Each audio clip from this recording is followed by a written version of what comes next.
Oxford defines diplomacy as dealing with people in a sensitive and effective way. And it's sort of like the demure, very mindful trend. I think we can all become a little bit more diplomatic in our day-to-day lives, and here's how you can do it.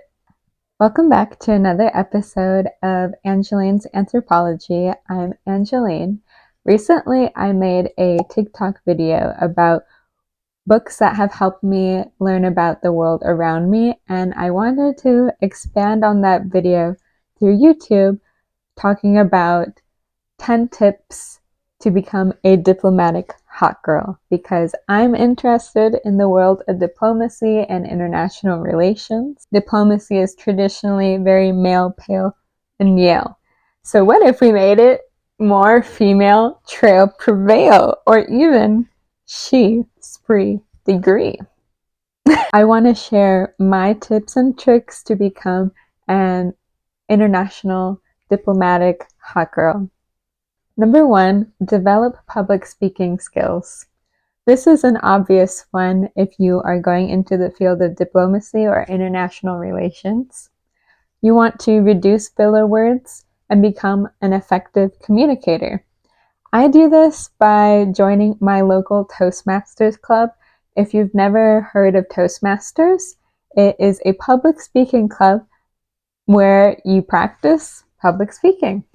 Public speaking is so important to being an effective communicator. You want to have clear messages come across, and you can do this either by joining your local Toastmasters club, join a debate team, or any type of organization where you need to communicate very frequently. Number 2 is to stay informed about the world.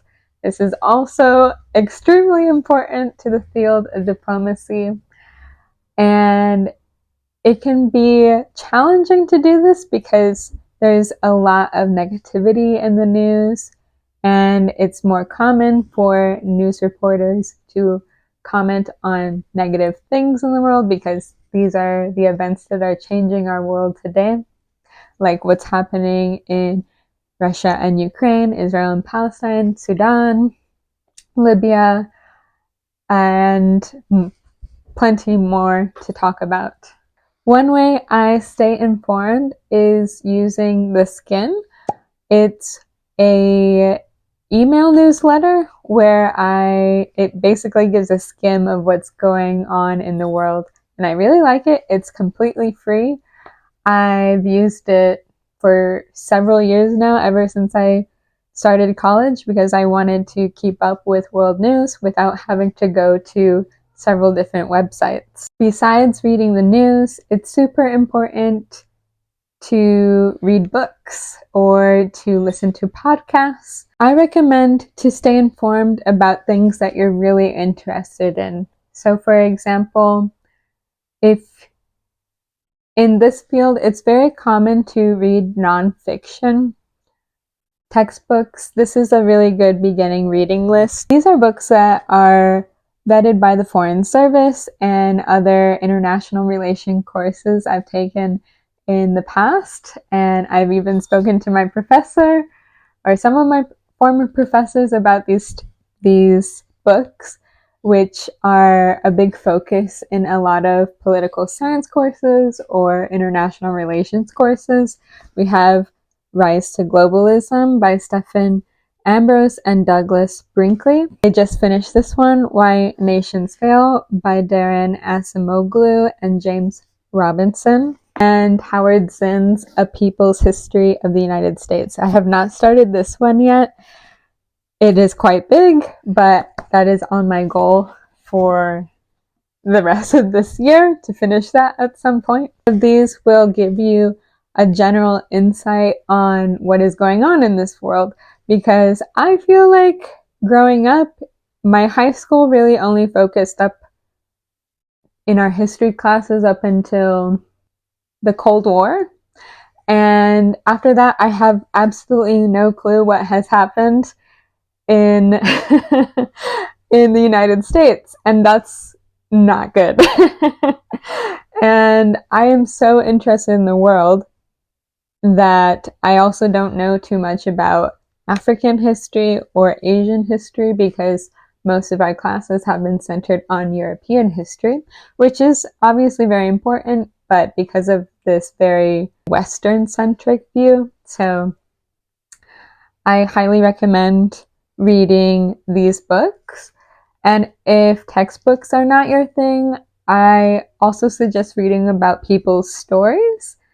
So, for example, I really enjoyed reading Dear America, Notes of an Undocumented Citizen, which is by José Antonio Vargas, who is a Filipino-American writer.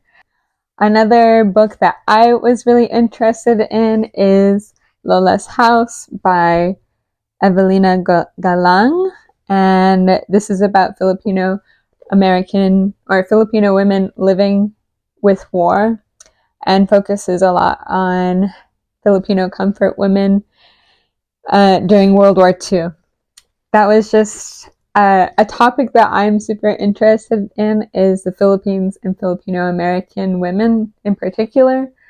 And so I recommend if you're interested in reading about a certain region, explore that region's notable works or find some sort of resource to explore that. And even if none of those are your cup of tea, I also highly recommend reading historical fiction and any book that just prompts you to think about the world a little bit more, which can make learning about these areas much more interesting. One of my favorite fiction books is called Exit West by Mohsin Hamid. I read this before many years ago when I first started college, and then it was also a required reading for one of my college courses, and it is so interesting. It's about, the country is never named in this book, but it's about a country on the brink of civil war. These two young people meet, a woman and a man. They both have kind of different personalities, and it's kind of like how they came together and left their country. And so they're displaced, and they leave through a door that just pops up in their country. So it's very surrealist, but also realistic because you get a chance to understand what it's like to be displaced and just to see how their relationship evolves. It's very interesting. And besides that, I also highly recommend listening to podcasts. These are my favorite ones: The Foreign Affairs Interview and Off-Duty Diplomat, especially if you're interested in becoming an American diplomat. Number 3, speak at least 2 languages. Anyone in the international relations field has to know another language because languages connect us to other cultures. And when you learn the language, you can't separate culture from it. So I chose to learn Spanish in college, but besides Spanish, I have been studying Portuguese for over a year now. I have my background, very basic background in Tagalog, given that I am Filipino American, and Japanese and Korean. And I also know a little bit of Italian because I went to Italy last January, and I love traveling to a place and being able to speak the language a little bit. And while this video is not sponsored, I would love if you could check out Lingopie, which is one of my favorite ways to learn a language. It's basically a Netflix platform for language learners, and it's really entertaining. If you're not a traditional sit-down, self-study type of language learner, then I highly recommend using Lingopie as a way to expose your ear to another language. You can watch tons of film, TV shows, and even listen to music through Lingopie and click any vocabulary that you don't know it creates a list and it will test you however often you'd like, which I find super helpful. So again, if you click the link, I receive a little bit of commission, but this is not sponsored and I totally appreciate it, but you don't have to. Number 4 is gain intercultural experience. This could be done in a multitude of ways. It could be volunteering abroad, studying abroad, taking classes related to international relations, becoming friends with people who are different from you, learning about local communities or indigenous communities in your area. And so I studied abroad in Spain when I was younger, back in college, which was several years ago now. And I also worked abroad in Spain teaching English as a second language. And it was, both of these experiences were so formative in me developing as a person and just learning about the world and interacting with another culture. I think that's super important. Even if you feel like you can't afford to go abroad, there are ways to make it happen. There are lots of scholarships like the Fulbright, Gilman, the Critical Language Studies Scholarship. All of these will provide funding for you to go abroad and study another language, or simply fund a research trip. There are many ways. I can make a video about that in the future if you'd want. Let me know in the comments. Another example, I like to volunteer. So I am currently volunteering at an international family center in my area. And I get to meet international families, especially because where I am currently living, I live near Chicago. There are a lot of Venezuelans coming to the United States, so I meet them and I get to interact with them, learn more about where they're from, and then share my culture with them as well. Number 5 kind of ties in with the previous one, but it's traveling. And I learned so much about myself by studying abroad, as I mentioned earlier. You can learn about the country that you move to, and traveling is cheaper than you think. Even, let's say you're in high school right now, maybe you can't afford to do that on your own, or you can't convince your parents to let you go.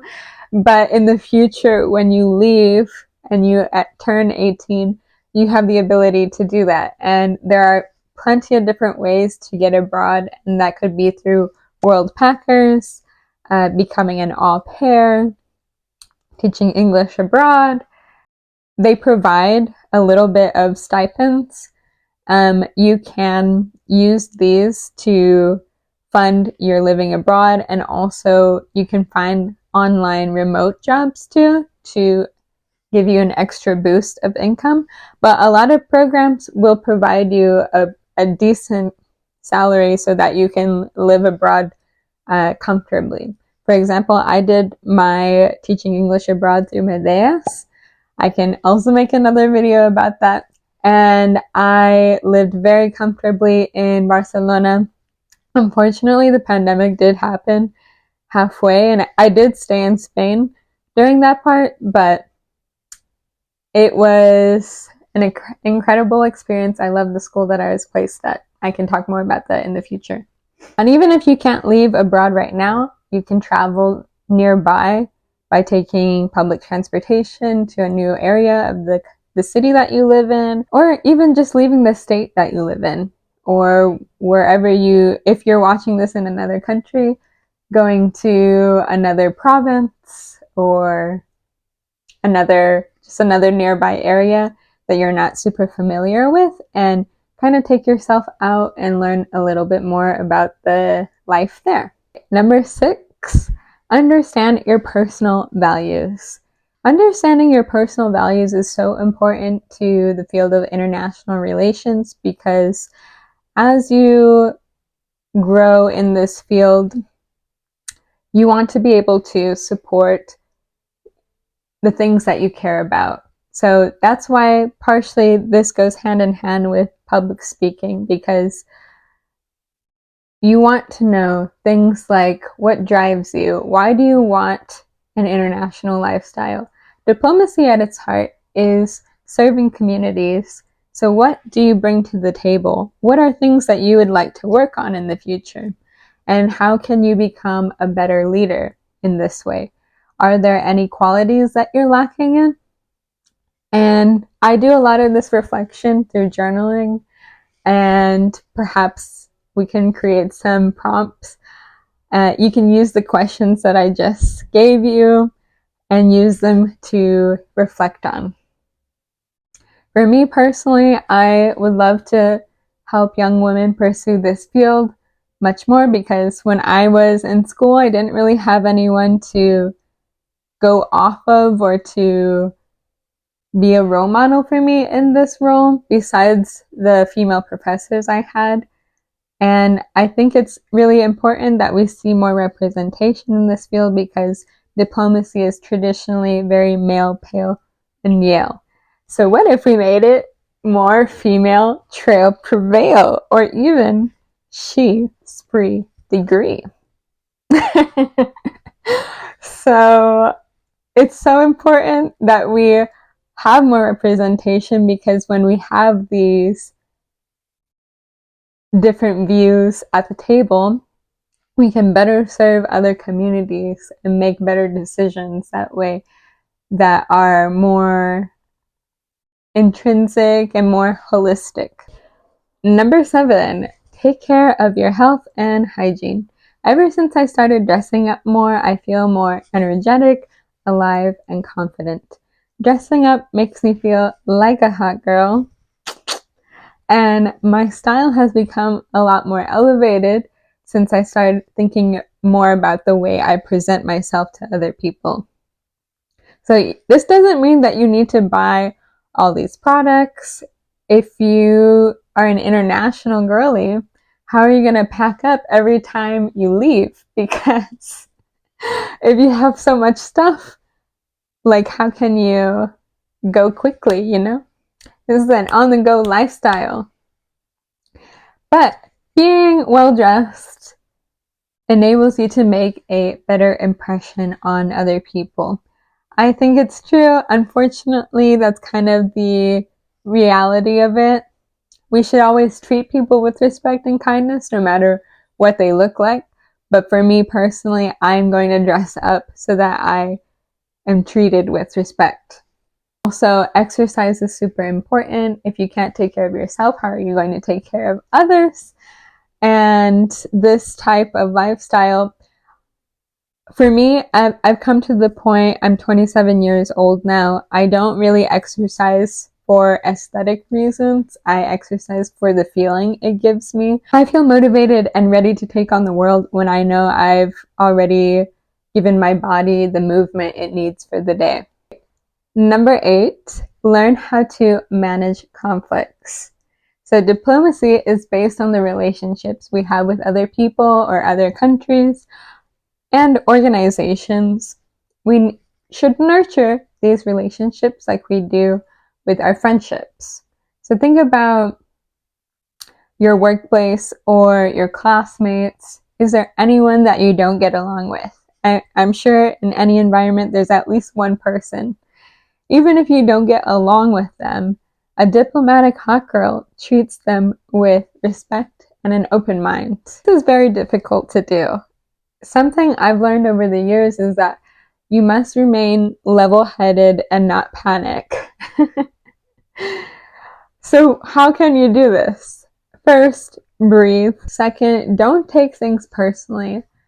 And third, if the conflict is an issue, break it down into smaller, achievable items or tasks that you can do.